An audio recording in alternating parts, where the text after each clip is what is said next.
নমস্কাৰ। কুম্ভ ৰাশিৰ জাতক জাতিকাসকলৰ কাৰণে 2024টো কেনেকুৱা যাব? কুম্ভ ৰাশিৰ জাতক জাতিকাসকলৰ কাৰণে 2024টো মজলীয়া যাব বুলি ক'ব পৰা যায়। বিশেষকৈ ফাৰ্ষ্ট হাফত অৰ্থাৎ জানুৱাৰীৰ পৰা জুলাই মাহৰ ভিতৰত কিছু ষ্ট্ৰাগল পিৰিয়ড আপোনালোকৰ যাব বুলি ক'ব পৰা যায়।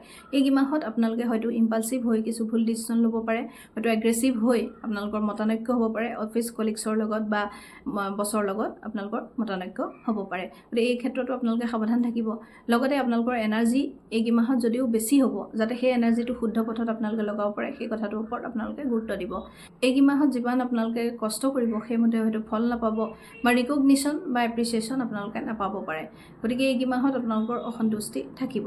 তাৰপিছত আৰম্ভ হ'ব জুন আৰু জুলাই মাহৰ পিৰিয়ডটো, যিটো খুবেই বেছি ভাল বুলি আপোনালোকৰ কাৰণে ক'ব পাৰি।